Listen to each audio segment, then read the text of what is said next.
The first thing Elias Ward learned at MI6 was that silence had a cost. He stood alone on the roof of Vauxhall Cross at dawn, the Thames below him, dull and metallic, London still half asleep. His phone vibrated once. No name, no number. "Welcome to the service. You are now invisible." The first thing Elias Ward learned at MI6 was that silence had a cost. He had been invisible most of his life. Growing up in foster homes, drifting between accents and schools, learning early that being noticed meant being hurt. MI6 hadn't recruited him for his charm. They recruited him because he left no echo.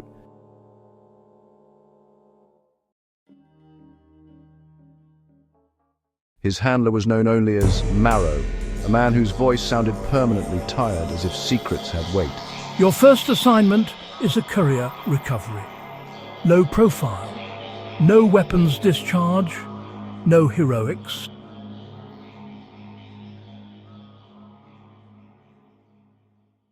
Because everyone else is compromised. That should have been the first warning. Tangier smelled of salt, diesel, and old stories. Elias moved through the Medina like a shadow, his Arabic fluent enough to disappear into the noise. Yara Kovac was supposed to be waiting at a cafe near the Kasbah. She wasn't. Instead, Elias found a burned-out scooter, a body dragged into an alley, and a message etched into the cafe table with a knife. "Trust no one, not even them." Alone, another warning. The secondary extraction point was an abandoned cinema overlooking the harbour.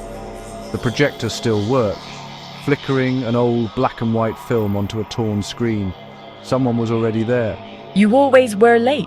Elias froze. She stepped into the light. Short hair, sharp eyes, a scar beneath her jaw. Lena Weiss, former MI6, declared dead in Prague 3 years earlier, and the woman who trained him during his final assessment. "You're not supposed to exist." "Neither are you, Elias." That's the point. Yara Kovac had defected, not to Russia or China, but away from everyone. The quantum shard didn't predict threats. It manufactured them, nudging probabilities until wars became inevitable. MI6 wasn't trying to recover the asset. They were trying to erase it. "And you, where do you fit?" I tried to stop it. That's why I'm dead. Gunfire shattered the silence, not from outside, from the projection booth. Stand down, Agent Ward. Stand down, Agent Ward. You were never meant to retrieve the shard. You were meant to lead us to it. Elias felt something inside him settle. Not panic, not fear, but clarity. "So I'm the bait." Yes, and Lena is the loose end. Drones punched through the roof, rotors screaming. Lena pressed a data chip into Elias's hand. "If they take me, don't come for me." "I already am." She smiled once, then ran. Elias escaped through the underground tunnels beneath the cinema, emerging near the docks. Sirens wailed across the harbour. MI6 had coordinated with local forces. Clean, legal, invisible. The truth hit him harder than any bullet. The Quantum Shard Project, Oracle Black, had been authorized at the highest levels, not to prevent attacks but to shape geopolitics. Controlled instability meant predictable markets, manageable enemies, endless justification for power. And Elias? He wasn't just bait. He was a failsafe. His psychological profile showed he would hesitate, question, deviate, which made him perfect. If he failed, he would be disavowed. If he succeeded, the shard would be destroyed and the scandal buried with him. Silence always had a cost. Elias did the one thing MI6 had never planned for. He went public, not to the press, not to governments, to everyone. Using the shard's partial access keys and Lena's dead-drop networks, he released proof of Oracle Black across encrypted civilian channels, activist networks, journalists, rival agencies, even criminals.